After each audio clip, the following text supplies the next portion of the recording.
Salam sejahtera untuk kita sekalian. Pada saat ini saya akan membuat pernyataan diri dosen dalam unjuk kerja Tridharma Perguruan Tinggi atau PDD UKTPT dalam bidang pengajaran. Perkenalkan, nama saya Nisia Wayam Merai MSI dari Program Studi Farmasi Fakultas Humaniora dan Kesehatan Universitas Mulia. Berikut adalah informasi mata kuliah umum yang saya ampu, di mana mata kuliah yang saya ampu adalah kimia organik dengan kode mata kuliah 333000, di mana mata kuliah ini disampaikan pada semester 2 dengan jumlah SKS 4 SKS, di mana 3 SKS merupakan teori dan 1 SKS adalah praktikum. Deskripsi mata kuliah untuk kimia organik adalah mata kuliah yang diberikan adalah mencakup pembelajaran tentang dasar ilmu kimia organik yang meliputi ikatan dan struktur molekul, sifat fisika dalam senyawa anorganik, stereokimia dan konformasi, serta reaksi-reaksi dasar senyawa organik. Di mana capaian pembelajaran mata kuliah kimia organik adalah setelah mengikuti mata kuliah ini, mahasiswa mampu menentukan jenis senyawa organik, mengidentifikasi jenis reaksi yang dapat berlangsung, serta dapat menjelaskan mekanisme reaksi kimia pada senyawa organik. Untuk mencapai capaian pembelajaran mata kuliah, maka mahasiswa akan menempuh beberapa materi pembelajaran, di mana materi pertama yaitu ikatan kimia, di mana dalam materi ini diharapkan mahasiswa dapat memahami ikatan kimia dan orbital molekul. Materi kedua yaitu hidrokarbon, di mana diharapkan dalam materi ini mahasiswa dapat membedakan alkana, alkena, dan alkuna. Materi ketiga yaitu tentang gugus fungsi, di mana diharapkan mahasiswa dapat mengklasifikasikan gugus fungsi. Materi keempat yaitu isomerisasi, di mana dalam materi ini mahasiswa akan mempelajari definisi dan jenis-jenis dari isomer. Materi kelima yaitu stereokimia, di mana setelah mempelajari materi ini mahasiswa diharapkan dapat memahami struktur kimia secara 3 dimensi dan dapat memahami pengaplikasian dari stereokimia. Materi keenam yaitu konformasi, di mana dalam materi ini diharapkan mahasiswa dapat mengenali jenis-jenis konformasi dan pengaruhnya dalam sistem biologis.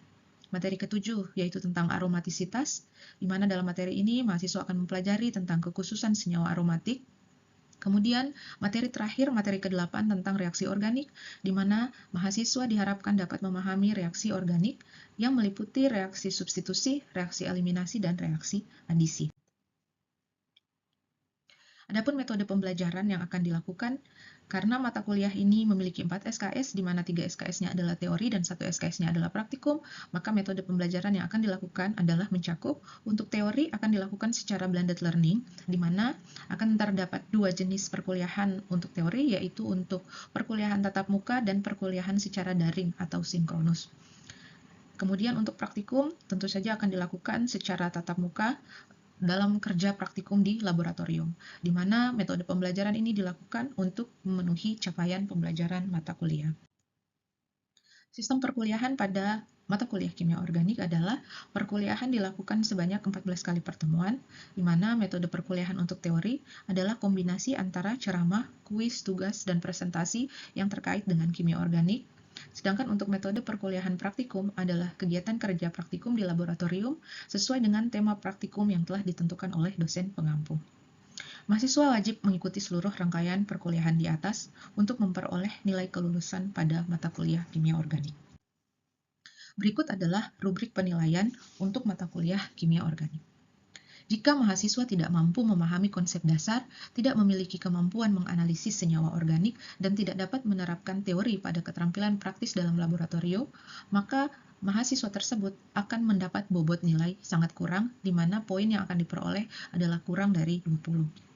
Jika mahasiswa kurang memahami konsep dasar, kurang memiliki kemampuan analisis senyawa organik, kurang dapat menerapkan teori pada keterampilan praktis dalam laboratorium, maka mahasiswa tersebut akan mendapatkan poin antara 21 sampai 40, di mana mahasiswa tersebut akan dianggap kurang.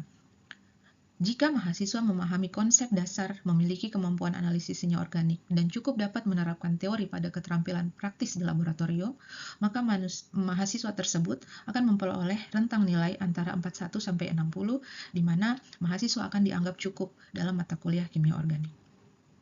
Jika mahasiswa mampu memahami konsep dasar, memiliki kemampuan analisis senyawa organik, dan cukup dapat menerapkan teori pada keterampilan praktis di laboratorium, maka mahasiswa tersebut akan mendapatkan rentang nilai antara 61 sampai 80, di mana mahasiswa tersebut akan dianggap baik dalam mata kuliah kimia organik.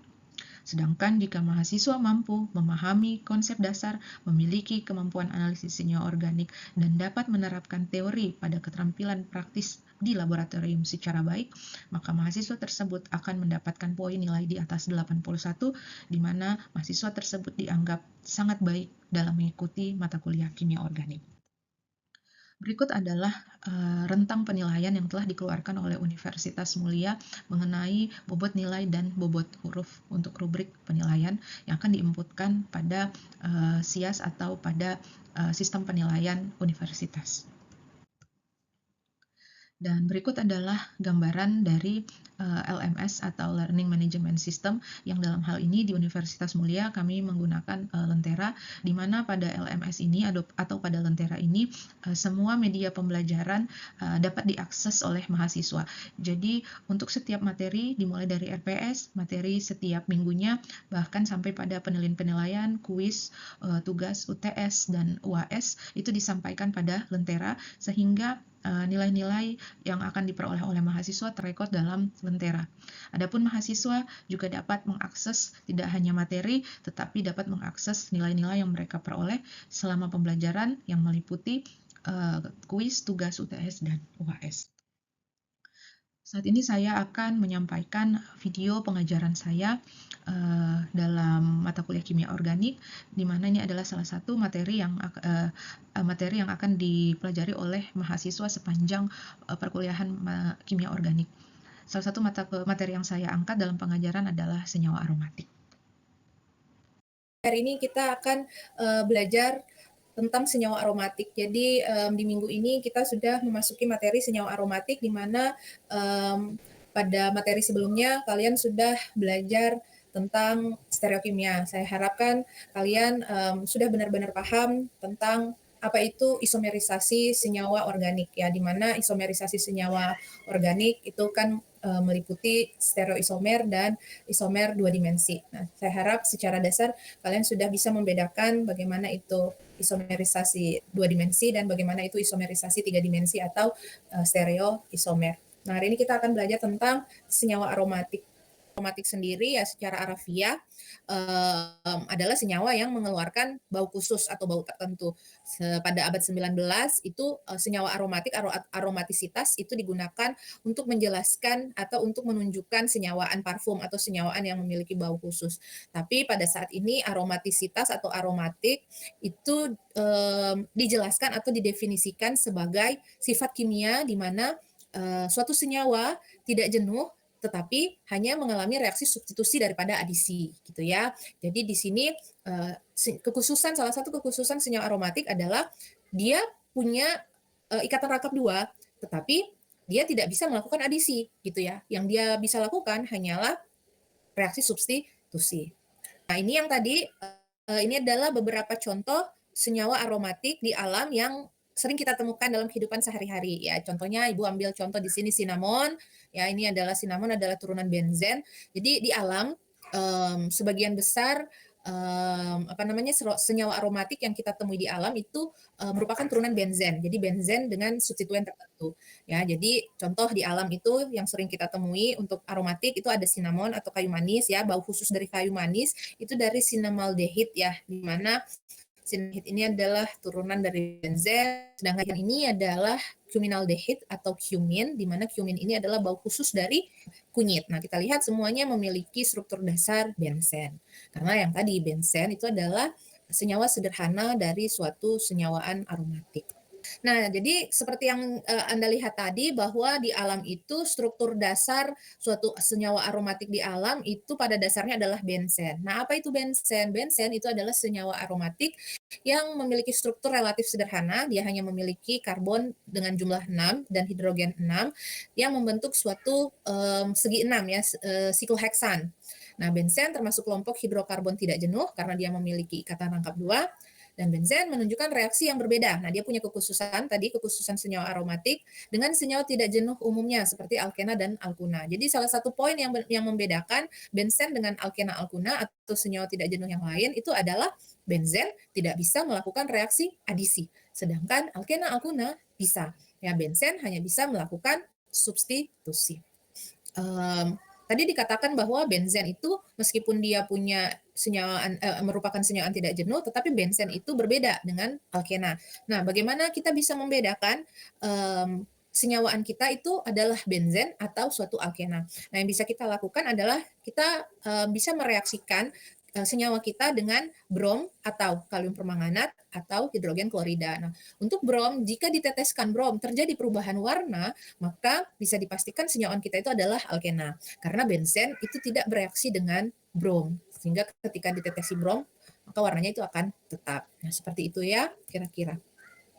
Nah, menurut Kekule, struktur benzen itu harus seperti ini. Jadi, struktur benzena itu adalah ada 6 hidrogen yang terikat oleh masing-masing karbon. Jadi Anda bayangkan ada sikloheksan di mana masing-masing karbonnya itu mengikat satu hidrogen.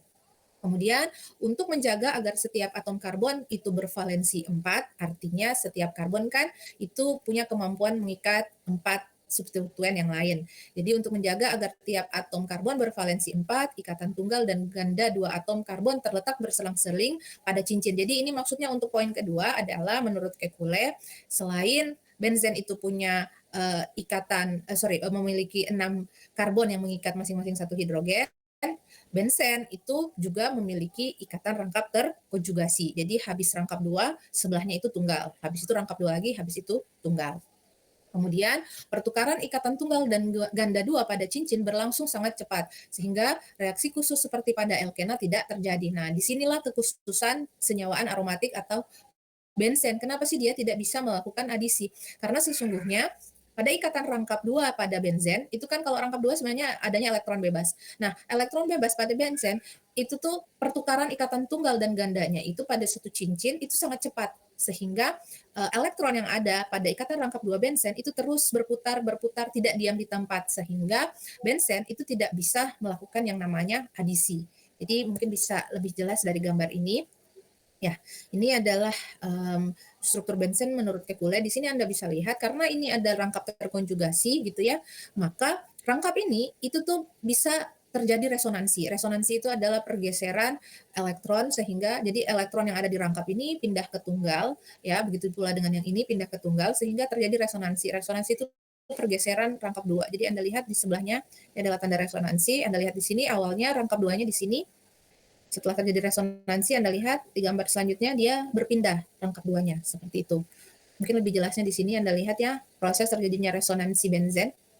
Nah, jadi pada dasarnya benzen itu ikatan rangkap 2 atau elektronnya yang ada di sini, elektron pi ya kita sebutkan, itu terus bergerak ya, terus bergerak mengelilingi struktur cincinnya sehingga dia tidak bisa melakukan yang namanya adisi karena elektron itu terus bergerak. Jadi tidak dia tidak bisa memutuskan ikatannya untuk menampung substituen yang lain. Yang bisa dilakukan hanyalah substitusi di mana yang disubstitusikan itu adalah bagian hidrogennya atau bagian terluar dari cincin.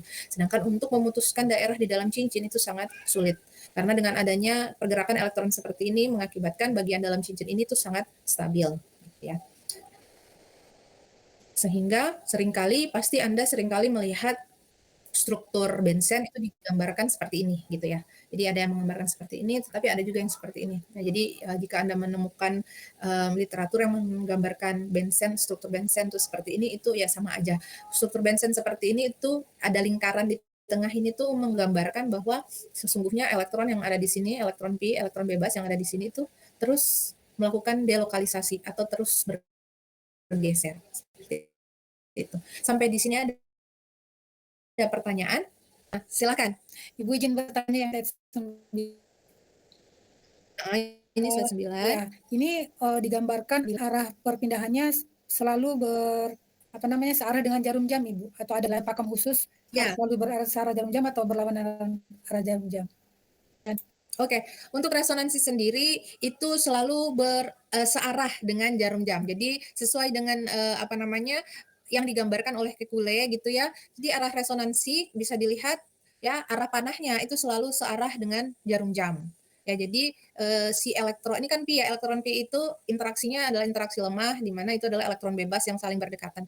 Nah, dia itu selalu searah dengan jarum jam, sesuai dengan teori yang disampaikan oleh Kekulé, seperti itu. Jadi arah resonansinya bisa dilihat seperti yang ada di gambar ini, tanda panahnya itu selalu searah dengan jarum jam. Ya, jadi dia terus berpindah sehingga seringkali benzen itu digambarkan seperti ini ya, untuk menunjukkan bahwa elektron itu terus bergerak mengitari cincin yang ada pada benzen. Kira-kira jelas? Jelas Ibu. Oke, ada lagi yang lain ingin bertanya sebelum saya lanjut? Oke, saya lanjut ya. Nah, seperti pada saat kita mempelajari senyawa hidrokarbon sebelumnya ya, jadi dalam suatu senyawa organik ya atau hidrokarbon kita pasti harus tahu tata cara penamaannya ya, baik untuk alkana, alkena, alkuna maupun untuk senyawa organik yang telah memiliki gugus fungsi. Nah, begitu juga dengan senyawa aromatik ya. Senyawa aromatik itu punya nomenklatur atau tata namanya sendiri ya. Sama ya, kalian sudah mempelajari tentang mulai dari alkana punya tata namanya sendiri, alkena punya tata namanya sendiri. Bahkan pada saat sudah ada gugus fungsi, alkohol punya tata namanya sendiri, ether sampai kepada karboksilat punya tata namanya sendiri. Nah, begitu juga dengan benzen ya. Jadi aromatik ya, tadi karena disampaikan untuk aromatik di alam garis secara luas atau pada dasarnya itu merupakan senyawa turunan benzen. Maka pada saat ini untuk nomenklatur pada senyawa aromatik yang akan Ibu contohkan adalah senyawaan turunan benzen atau nomenklatur turunan benzen gitu ya. Nah, karena fokus kita adalah benzen gitu ya, senyawa aromatik kita adalah benzen, maka yang menjadi rantai induk ya, kan sebelum-sebelumnya sudah diajari bahwa hal pertama yang dilakukan pada saat penamaan adalah menemukan rantai induk. Nah, pada benzen atau pada aromatik kita atau benzen kita itu otomatis menjadi rantai induk. Oke ya, di sini kita lihat kita punya benzen itu mengikat satu substituen. Nah, ketika siklik itu mengikat satu substituen, maka Anda tidak perlu memusingkan penomoran gitu ya. Jadi nggak perlu dinomorin, otomatis karbon yang mengikat substituen itu akan menjadi karbon nomor 1. Seperti itu ya. Nah, ini adalah contoh tata nama di mana substituennya adalah golongan halogen untuk yang ini, sedangkan yang ini adalah nitro.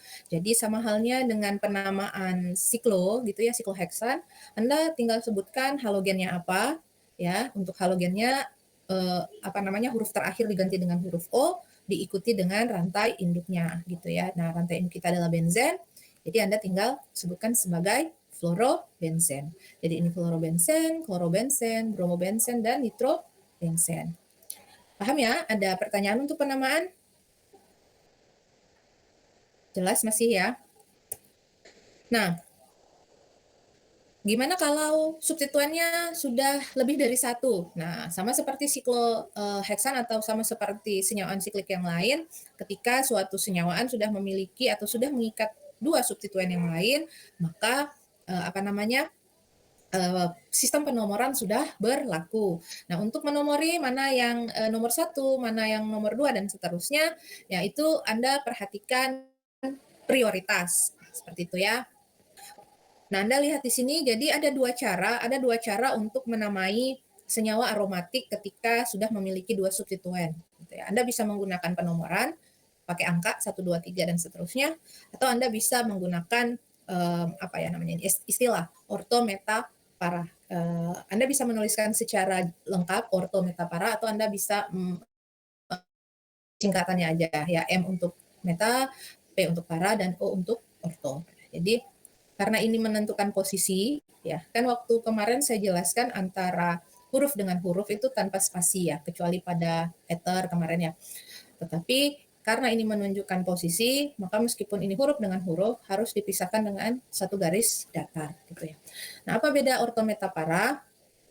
Orto ketika satu substituen dengan substituen yang lain itu hanya dipisahkan oleh satu sisi gitu ya. Misalkan ini alkil ya, atau substituennya misalnya di sini satunya. Satunya lagi di sini ya. Sini ya kan. Maka namanya akan menjadi orto. ya. Jadi di depannya harus ada awalan orto. Nah, ini contohnya ya. Oh, ini contohnya meta, sorry. Saya ke meta dulu berarti. Nah, jadi kalau misalnya meta, kalau orto dipisahkan oleh satu sisi, maka meta dipisahkan oleh dua sisi. Paham ya? Jadi dua sisi ikatan. Jadi kalau misalnya satunya ada di sini, satunya lagi ada di sini, maka namanya akan menjadi meta. Akan ada awalan meta di depan. Jadi ini contoh ya. Ini contoh senyawanya. Untuk senyawa ini bisa Anda namai meta nitrotoluen ya. Kenapa ini kok toluen bukan benzen? Jadi ada beberapa senyawa yang sudah sering digunakan dalam kehidupan sehari-hari langsung diimport menjadi tata nama trivial gitu ya. Ini sebenarnya adalah metilbenzen gitu ya. Tapi metilbenzen ini karena sering digunakan dan sering dipakai dalam kehidupan sehari-hari, di mana nama trivialnya adalah toluen, maka toluen itu sudah diserap dalam penamaan IUPAC-nya seperti itu. Sehingga ini namanya meta nitrotoluen. Kalau mau disebutkan secara angka, bisa Anda pakai 3 nitrotoluen. 3 ini untuk menjelaskan bahwa si nitro ini ada di atom C nomor 3 ya. Ini metil menduduki posisi karbon nomor 1, 1 2 3 sehingga namanya 3 nitrotoluen. Tetapi kalau Anda ingin lebih jelas lagi, Anda bisa tulis sebagai 1 metil 3 nitrobenzena.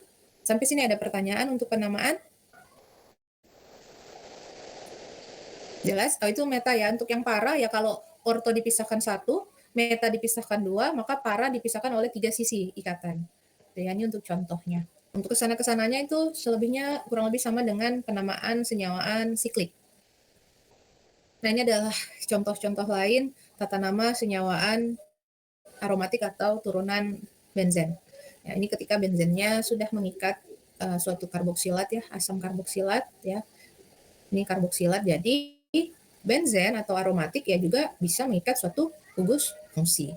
Nah, sehingga ketika dia memiliki gugus fungsi, maka sifatnya itu akan mengikuti sifat dari gugus fungsinya. Dalam hal ini Anda lihat dia mengikat asam karboksilat, maka akan membuat senyawa ini bersifat asam.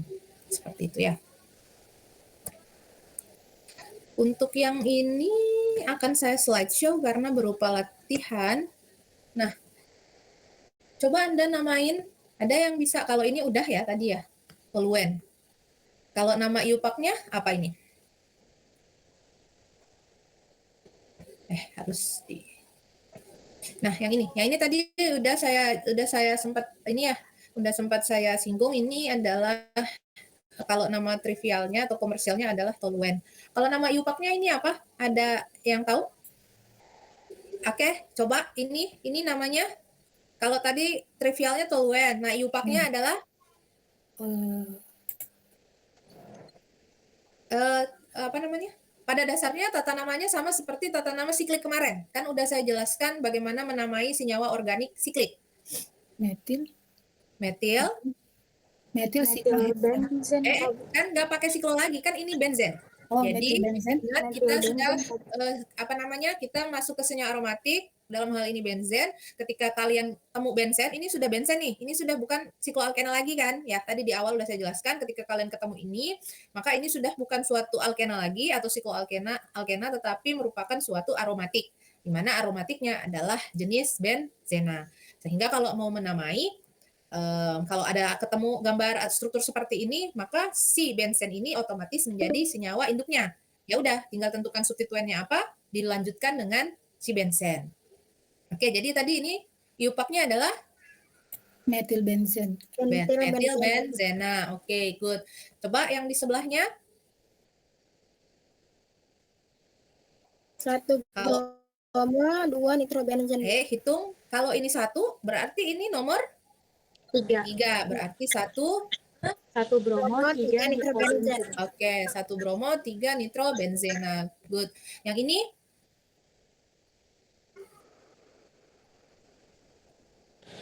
1 kloro. Oke. 1 kloro, 3 kloro toluan. 1 kloro. 3 kloro toluan. Oke, itu kalau pakai toluen. Kalau misalnya akhirannya benzen, IUPAC-nya akan menjadi 1 kloro, 3 metilbenzen, Kak. Kenapa 3? bukan 6. Kenapa ngitungnya pas ke sana? Kenapa enggak 1, 2, 3, 4, 5. 5. Kenapa Anda memberi nomor ini 3, bukan 5? 1, 2, 3, 4, 5. Soalnya lebih dekat Bu daripada gugus satunya Bu. Oke, good. Jadi arah penomoran menjadi berlawanan arah jarum jam. Jadi nomornya kalau di sini 1, maka nomor berikut atau angka berikutnya itu ada di sini gitu ya. Oke, nah ini yang tadi ya. Jadi ini contoh-contoh lain bagaimana kita menamai dengan penomoran ketika substituennya itu lebih dari 2 ya. Jadi ketika kita punya benzen memiliki substituen sudah lebih dari 2, udah 3, udah 4, maka kita tidak bisa lagi menggunakan penomoran ortometapara. Kalau yang 2 terus berbeda, nah kalau kayak gini kan 3 ya, 3 itu udah nggak bisa lagi, 3, 4 udah nggak bisa lagi pakai ortometapara gitu ya. Tetapi kalau ortometapara biasanya pada umumnya itu digunakan ketika terjadi ada 2 substituen pada satu benzena di mana dua-duanya itu tuh substituennya sama. Nah, biasanya itu pasti untuk mempermudah kita pakai aja langsung ortometapara. Tapi Bu, kalau misalnya substituennya 2 terus berbeda, masih bisakah kita pakai ortometapara? Masih bisa, tetapi Anda harus pastikan benzena kita itu salah satu substituennya itu tuh sudah dinamai secara umum lewat penamaan trivial gitu ya. Contohnya yang ini toluen. Toluen itu nama trivial tapi sudah jadi nama umum. Jadi common name gitu ya. Jadi dalam hal ini Anda bisa menggunakan ortometapara gitu ya. Tapi akhiran atau senyawa induk atau rantai induknya otomatis tidak boleh lagi Anda pakai benzen. Anda pakainya toluen atau istilah yang sudah diberikan pada jenis senyawa tersebut gitu ya. Oke, ini adalah contoh-contoh lain. Nah, biasanya di literatur kadang kalau gugus alkil itu kan kadang dilambangkan dengan R gitu ya. Nah, untuk fenil sendiri itu dilambangkan biasanya dengan pH dengan gambar seperti ini atau dengan P ya, PHI gitu ya. Di mana yang melakukan ikatan itu adalah huruf P-nya ya, kayak ini ya, yang terikat tuh PH. Berarti ini ada fenil di sini, ada benzen yang lain di sini. Itu kalau fenil. Ada juga kan yang benzil, ya, jangan lupa ada metilnya di situ. Oke, di sini ada soal latihan. Sebelum masuk ke struktur benzena yang spesifik atau kekhususan reaksi pada benzen, di sini ada beberapa latihan soal. Ada yang mau menjawab untuk soal nomor 1, nomor 2, 3. Saya cari yang simple ya, yang tanpa gugus fungsi.